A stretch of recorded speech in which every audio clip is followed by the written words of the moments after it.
नमस्कार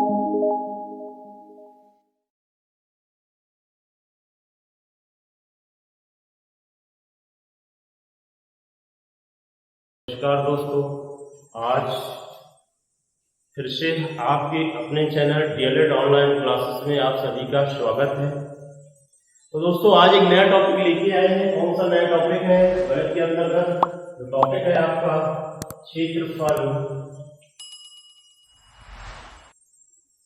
क्षेत्रफल तथा आयतन की संकल्पना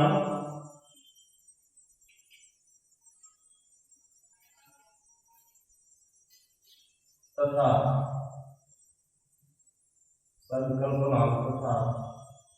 इकाई। तो दोस्तों, जो नया टॉपिक है आपका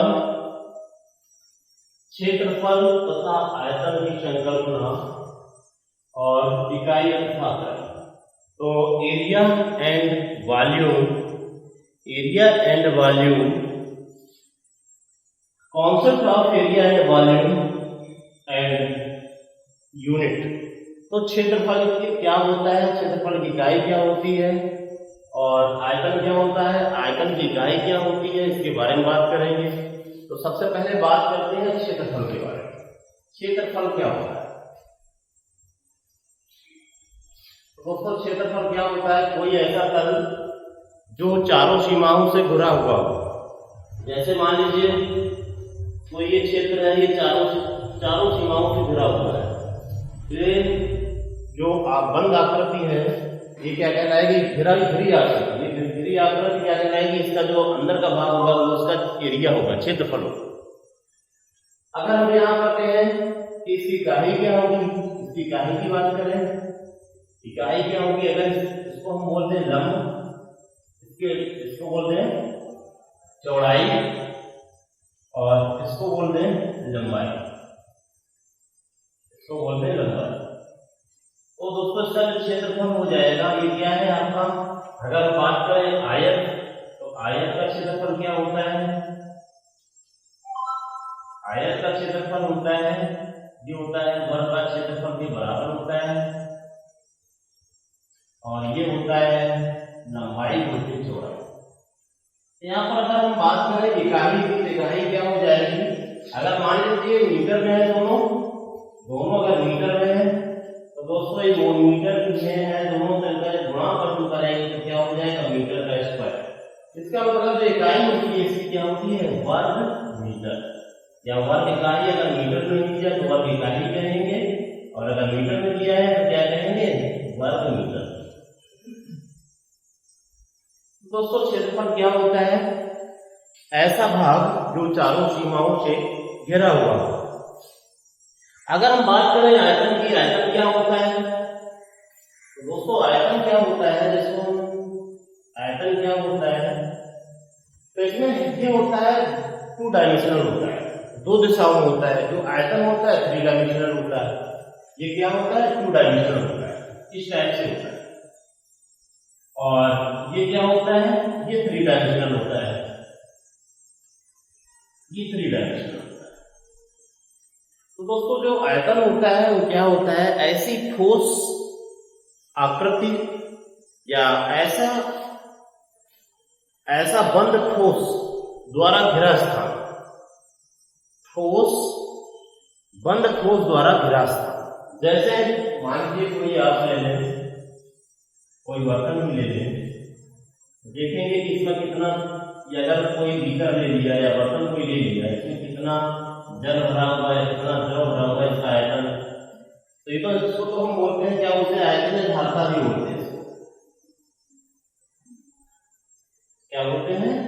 अगर मान लीजिए आयतन की बात करें तो ये बंद ठोस, अगर इसको बंद कर दिया जाए, मान लीजिए इसको इस टाइप से कर दिया जाए, तो इसमें कितना जल आ रहा है, उसका आयतन क्या होगा, इसकी धारता क्या होगी, इसके बारे में बात करते हैं। तो आयतन क्या होता है? किसी बंद ठोस द्वारा घिरा स्थान। तो आयतन की इकाई के बारे में बात करें, क्योंकि इसमें क्या होता है? लंबाई होती है, चौड़ाई होती है और ऊंचाई होती है। और इसकी जो इकाई होती है वो क्या होती है? क्या होती है, घन इकाई, क्योंकि 3 डायमेंशनल होता है, 3 दिशाओं में होता है, इसलिए इसकी जो इकाई होती है क्या होती है, घन इकाई होती है।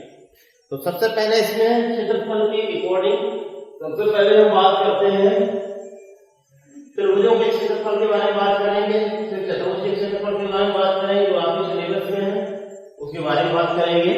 तो सबसे पहले बात करते हैं त्रिभुजों का क्षेत्रफल। क्षेत्रफल में सबसे पहले त्रिभुज की बात करें। त्रिभुज कई प्रकार के होते हैं, समकोण त्रिभुज, समद्विबाहु त्रिभुज और समबाहु त्रिभुज, विषमबाहु त्रिभुज। तो भुजाओं के आधार पर जो त्रिभुज होते हैं, जिसमें पहला होता है आपका समकोण त्रिभुज। समकोण त्रिभुज, समकोण त्रिभुज क्या होता है, जिसमें कोई एक एंगल क्या हो 90 डिग्री का हो। तो समकोण त्रिभुज का जो क्षेत्रफल होता है क्या होता है,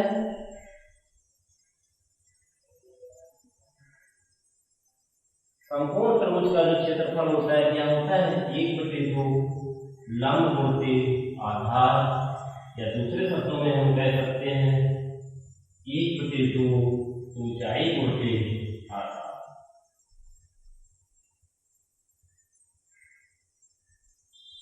दोस्तों समकोण त्रिभुज का जो क्षेत्रफल क्या होता है, 1/2 ऊंचाई गुणित आधार या लंब गुणित आधार। अगर कोई क्वेश्चन दिया हो किसी समकोण त्रिभुज में, किसी समकोण त्रिभुज का कर्ण 5, किसी समकोण त्रिभुज का कर्ण 5 व आधार 4 है, किसी समकोण त्रिभुज का कर्ण 5 व आधार 4 है, तो समकोण त्रिभुज का क्षेत्रफल बताइए। तो समकोण त्रिभुज का क्षेत्रफल बताइए। इस टाइप से क्वेश्चन पूछे जाते हैं दोस्तों, जरूर आता है इस टाइप से क्वेश्चन, कंपटीशन में इस टाइप से क्वेश्चन पूछे जाते हैं। इसके बारे में बात कर सकते हैं, इस तरह सॉल्यूशन निकालेंगे। तो क्या करते हैं, एक समकोण त्रिभुज बना लेते हैं। समकोण त्रिभुज बना लिया, समकोण त्रिभुज बनाने के बाद क्या करते हैं, इसमें देखेंगे कर्ण कितना दिया है, 5 दिया है, और लंब आधार कितना दिया है, 4 दिया है। तो आपको क्या निकालना है, लंब निकालना है। क्या निकालना है, लंब। तो दोस्तों पाइथागोरस प्रमेय से जानते हैं हम लोग, पाइथागोरस प्रमेय क्या होती है, पाइथागोरस प्रमेय, पाइथागोरस प्रमेय क्या होती है, ये होती है AC BC का स्क्वायर कर्ण का स्क्वायर बराबर होता है लंब का स्क्वायर प्लस आधार का स्क्वायर। तो यहाँ पर देखेंगे BC का मान कितना है, 5, 5 का होल स्क्वायर बराबर AC का मान कितना है, AC का मान निकालना है, और AB का मान कितना है, 4।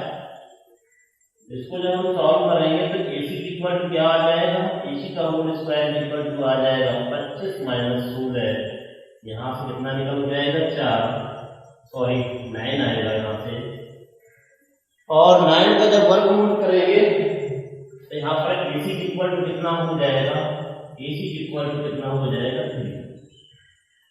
तो अब हम त्रिभुज का क्षेत्रफल निकाल लेंगे। त्रिभुज का क्षेत्रफल कैसे निकाल लेंगे इसके बारे में बात करते हैं। तो देख रहे हैं, तो इसलिए समकोण त्रिभुज का क्षेत्रफल, समकोण त्रिभुज का क्षेत्रफल, इसीलिए सूत्र पता है क्या होता है, 1/2 आधार ऊंचाई बोलते हैं, आधार या आधार बोलते ऊंचाई। यहाँ पर आधार कितना है, 4 है, ऊंचाई कितना निकाला है, 3। तो ये दोस्तों कितना आ जाएगा, 2 से इसको कट कर देंगे, 2 बार कितना आ जाएगा, 6 वर्ग। यहाँ मान लीजिए सेंटीमीटर में दिया है 5 सेंटीमीटर और 4 सेंटीमीटर, इस तरीके से दिया है, ठीक है। तो यहाँ पर इसकी क्या ही हो जाएगी, वर्ग सेंटीमीटर कहें या सेंटीमीटर स्क्वायर कहें। देखिएगा जो अगला आता है ये तो समकोण त्रिभुज की बात थी। समकोण त्रिभुज का क्षेत्रफल कैसे निकालते हैं। इसके बाद जो अगला है उसके बारे में बात करते हैं, वो है आपका समद्विबाहु त्रिभुज। समद्विबाहु त्रिभुज क्या होता है, जिसमें दो भुजाएं बराबर हो, उसकी बात करते हैं। दूसरा आपका है समद्विबाहु त्रिभुज। समद्विबाहु त्रिभुज, समद्विबाहु त्रिभुज क्या होता है, जिसमें दो भुजाएं बराबर, मान लीजिए दोनों भुजाएं बराबर, तो इसके लिए समद्विबाहु त्रिभुज के लिए या ऐसे कहते हैं, इसको इस तरीके से बनाते हैं, ये दो भुजाएं बराबर हो, तो तीसरी भुजा के लिए कैसे करते हैं। तो इसके लिए समद्विबाहु त्रिभुज का जो क्षेत्रफल होता है, समद्विबाहु त्रिभुज का क्षेत्रफल ये होता है आपका a/2 √4b² - a²। तो समद्विबाहु त्रिभुज का जो क्षेत्रफल होता है वो होता है 1/2 4b² a/2 4b² - a², under root. मान लीजिए कोई क्वेश्चन दिया हो समद्विबाहु त्रिभुज में, समद्विबाहु त्रिभुज की एक समान भुजा,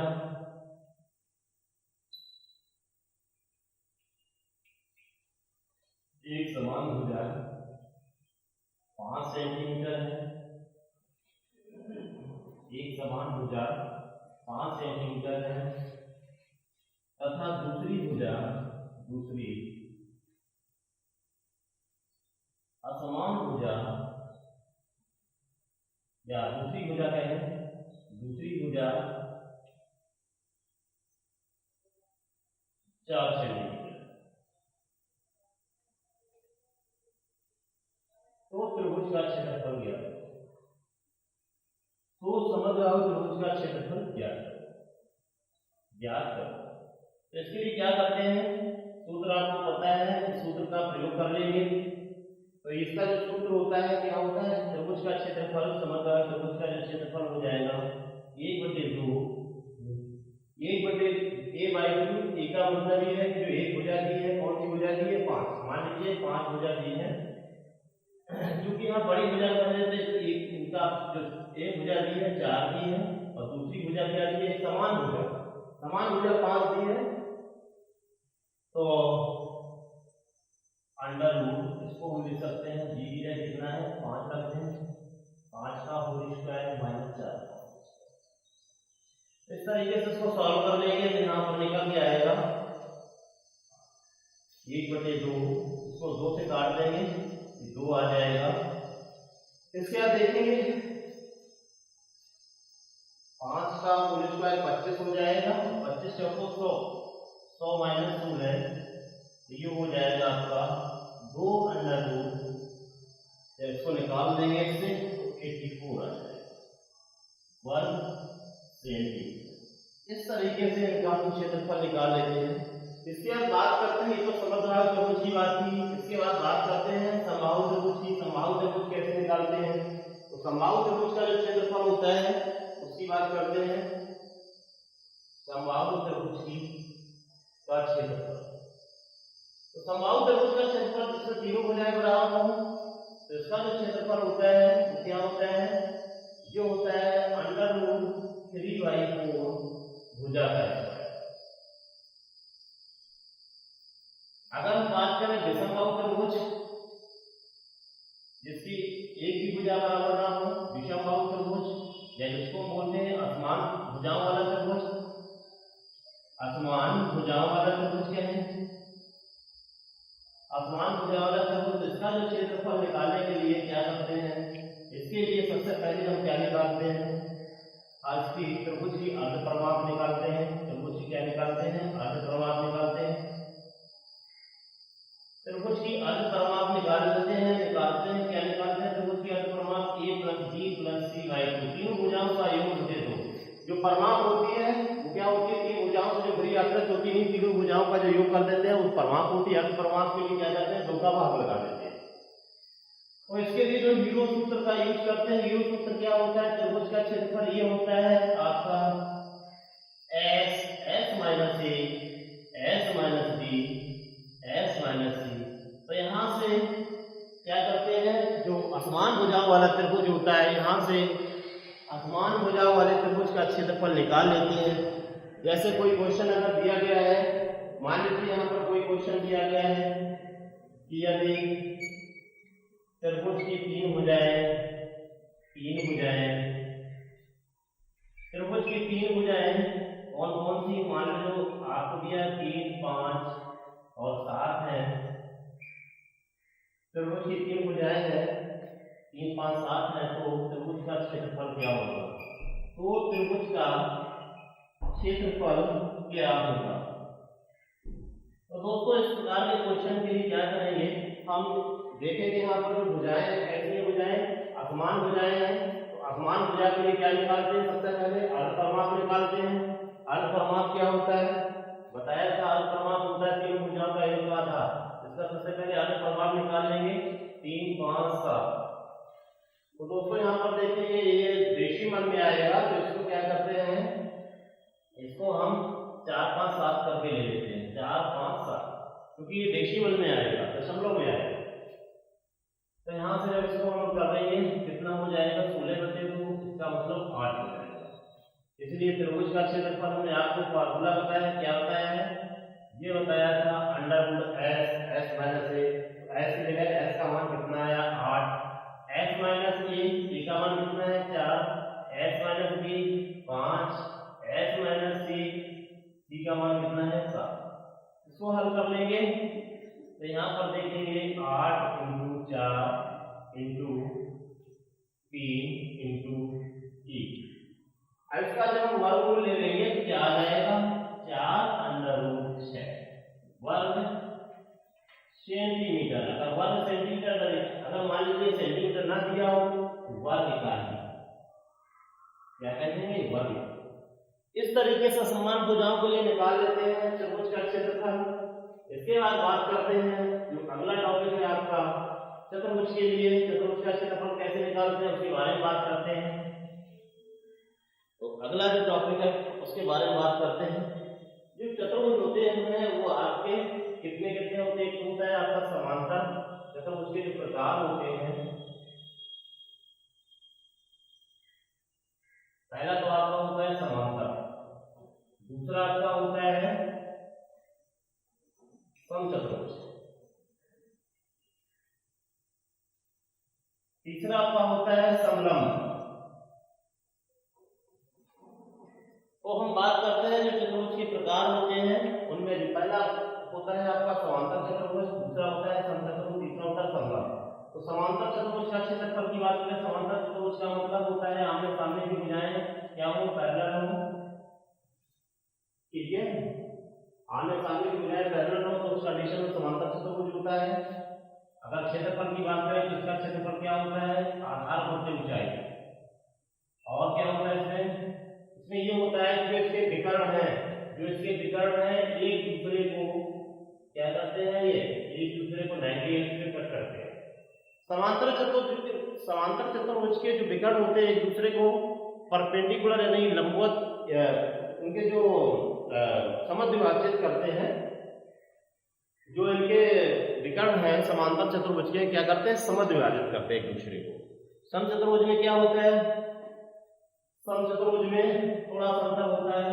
इसमें क्या होता है, इनमें जो भुजाएं होती हैं सम का मतलब समान होती हैं सभी भुजाएं, और इनके जो विकर्ण होते हैं एक दूसरे क्या होते हैं, लंबवत होते हैं। विकर्ण इसके क्या होते हैं, एक दूसरे के लंबवत होते हैं। और समांतर चतुर्भुज में क्या होता है, विकर्ण इसके एक दूसरे को समद्विभाजित करते हैं। तो लंबवत का मतलब कि 90 डिग्री होता है, इसमें समद्विभाजित करते हैं। तो इसका जो क्षेत्रफल होता है क्या होता है, समचतुर्भुज का क्षेत्रफल, समचतुर्भुज का जो क्षेत्रफल होता है वो क्या होता है, 1/2 विकर्णों का गुणनफल, विकर्णों का गुणनफल। और समलंब में क्या होता है, समलंब इस प्रकार से होता है, ये भुजाएं आपस में पैरेलल होती हैं, समांतर होती हैं, इनके बीच की दूरी की बात करें, इनके बीच की दूरी को हम ये बोलते हैं इसको। तो ये समलंब का जो क्षेत्रफल होता है ये क्या होता है, समलंब का क्षेत्रफल ये होता है 1/2 समांतर भुजाओं का योग समांतर भुजाओं का योग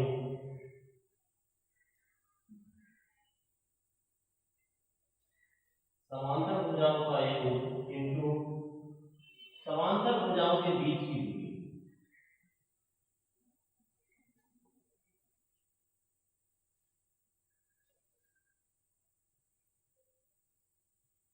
समांतर भुजाओं के बीच की दूरी, मान लीजिए इसके बीच की दूरी हमने मान लिया h है और ये समांतर भुजाएं a और b मान लो, तो इस कंडीशन में क्या हो जाएगा, 1/2 a plus b into h। तो दोस्तों हमने मान लिया कि दो समांतर भुजाएं हैं a और b, इन भुजाओं का योग ये दोनों समांतर होती हैं और इनके बीच की जो दूरी होती है वो कितनी होती है, h। तो ये हो जाएगा 1/2 समांतर भुजाओं का योग इंटू ऊंचाई। इसके बाद कुछ इससे रिलेटेड कुछ एक दो क्वेश्चन हमको देख लेते हैं क्या है, ठीक है, उसके बारे में बात करते हैं। मान लीजिए कोई क्वेश्चन दिया हो, इस टाइप से क्वेश्चन दिया हो, इस टाइप से दिया हो कि किसी समलंब चतुर्भुज में, किसी समलंब चतुर्भुज की समांतर भुजाएं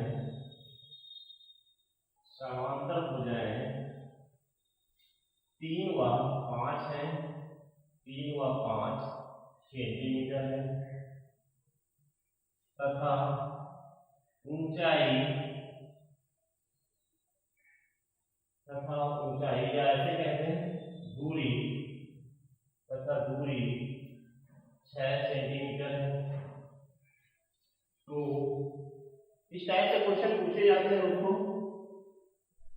तो समलंब चतुर्भुज का क्षेत्रफल ज्ञात करो, तो उसका क्षेत्रफल ज्ञात करो, उसका क्षेत्रफल कैसे निकालते हैं, तो इसके लिए क्या करते हैं, आपको हम बता चुके हैं समलंब चतुर्भुज का जो क्षेत्रफल होता है, समलंब चतुर्भुज का जो क्षेत्रफल होता है क्या होता है, समलंब चतुर्भुज का क्षेत्रफल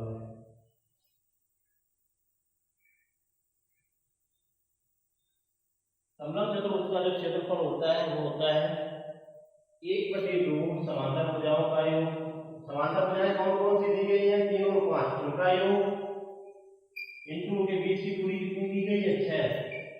तो जब इसको हल कर देंगे, 2 से इसको काट देंगे, 3 बार चला जाएगा, ये हो जाएगा 8 × 3, इसका मतलब हो गया 24 वर्ग सेंटीमीटर। इस तरीके से क्वेश्चन हम हल कर लेते हैं। इसके बाद बात करते हैं, ये तो समलंब चतुर्भुज की बात हो गई। मान लीजिए अगर कोई क्वेश्चन दिया गया हो समांतर चतुर्भुज के लिए, तो कैसे निकालते हैं देख लेते हैं। समांतर चतुर्भुज की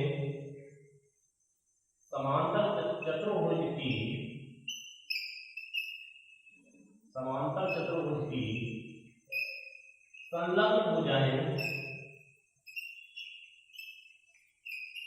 भुजाएं 3 व 7 सेंटीमीटर है। समांतर चतुर्भुज की दो संलग्न भुजाएं दी गई है, कौन कौन सी है, 3 और 7 सेंटीमीटर है। उसका एक विकर्ण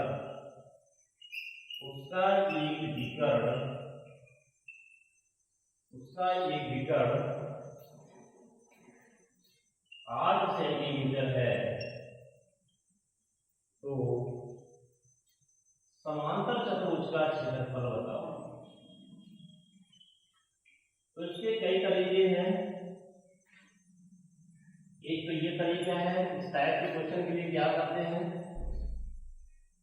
इस टाइप के लिए क्या करें, दूसरा विकर्ण निकाल लें, ठीक है। तो इसके लिए ये तरीका है, समांतर चतुर्भुज को ये दिया गया है, इसकी दो संलग्न भुजाएं हैं, एक है 3, एक 3 है, दूसरी क्या है, मान लो ये 3 है तो ये कितनी है, 8 है मान लीजिए। और इसका एक विकर्ण दिया गया है, विकर्ण कितना है, विकर्ण इसका है 3 और 7 है संलग्न भुजाएं, और विकर्ण दिया है इसका 8, ये दिया गया है। तो इसके लिए क्या करेंगे, अगर हम A B C D समांतर चतुर्भुज का अगर क्षेत्रफल निकालने जा रहे हैं तो इसमें दो त्रिभुज बन रहे हैं जिनके दोनों त्रिभुज का क्षेत्रफल समान होता है, तो क्या करेंगे, अगर एक त्रिभुज का क्षेत्रफल निकालें तो दूसरे त्रिभुज का क्षेत्रफल में क्या करेंगे, दोनों का गुणा कर देंगे, दो का, यहाँ से समांतर चतुर्भुज का क्षेत्रफल निकाला जाएगा। तो समांतर चतुर्भुज का क्षेत्रफल के लिए क्या करेंगे दोस्तों, इसके लिए क्या करते हैं, इसके लिए करते हैं 2 गुणे त्रिभुज एबीसी का क्षेत्रफल। तो दोस्तों बता चुके हैं कि त्रिभुज के क्षेत्रफल के लिए देखेंगे भुजाएं असमान भुजाएं के लिए क्या करेंगे, हीरो सूत्र का प्रयोग करेंगे। हीरो सूत्र का प्रयोग करके वहां से हम इसका मान निकाल लेते हैं। तो सबसे पहले इसकी अर्ध परिमाप निकालने की, अर्ध परिमाप के लिए क्या होता है दोस्तों, तीनों भुजाओं का योग बटे 2, यहाँ पर कितना आ जाएगा 9, 18 होगा, 8 में 11 7 18 में 9 आ जाएगा। तो त्रिभुज का क्षेत्रफल निकाल लो, त्रिभुज का क्षेत्रफल क्या हो जाएगा, ये हो जाएगा under root S S minus 1। तो एस का मान कितना है 9, 9 माइनस ए का मान कितना है 3, 9 माइनस कितना हो जाएगा 7, 9 माइनस 8, इसको हल कर लेंगे तो यहाँ से कितना निकलेगा 9 निकलेगा, यहाँ से 6 आएगा, यहाँ से 2 आएगा, कितना आएगा 9 6 2 और यहाँ से 1 आएगा। जब इसका वर्गमूल लेंगे तो कितना आएगा निकल के, ये आएगा आपका निकल के कितना आएगा, ये आएगा आपका 6 अंडर रूट कितना आएगा, इससे 3 आएगा, इससे 2 आ जाएगा, 3 बचेगा 6 अंडर रूट। तो अब यहाँ से हम समांतर चतुर्भुज का क्षेत्रफल बता देंगे कितना हो जाएगा 2 × 6 अंडर रूट 3, तो ये हो जाएगा आपका 12 अंडर रूट 3 वर्ग। मान लीजिए दोस्तों अगर इस तरीके से क्वेश्चन पूछा जाता है तो इस तरीके से सॉल्व कर ले। अगर कहीं कहीं इस टाइप के क्वेश्चन पूछते कि एक समांतर चतुर्भुज का क्षेत्रफल ज्ञात कीजिए कि उसका आधार मान लीजिए 3 सेंटीमीटर है और उसकी ऊंचाई अगर 8 सेंटीमीटर है, तो इसके लिए सूत्र हम बता चुके हैं क्या होता है, आधार इंटू ऊंचाई। तो इसका अगर हम यहाँ क्षेत्रफल निकालें कितना हो जाएगा 8 × 3 = 24 वर्ग सेंटीमीटर। इस तरीके से निकाल लेते हैं। अगर हमें इस तरीके से क्वेश्चन पूछा जाए कि आधार और ऊंचाई दी जाए तो इस तरीके से हम उसका क्षेत्रफल निकाल लेते हैं। दोस्तों आज इतना ही। तो आज तक आपने देखा है, आप लोगों ने अभी तक हमारे चैनल को सब्सक्राइब नहीं किया है, जल्दी से सब्सक्राइब कर दीजिए, शेयर कर दीजिए, लाइक कीजिएगा, क्योंकि आपके इस काम से हमें एक उत्साह मिलेगा और उत्साह के साथ अगली क्लास में हम पुनः उपस्थित होंगे। Thank you.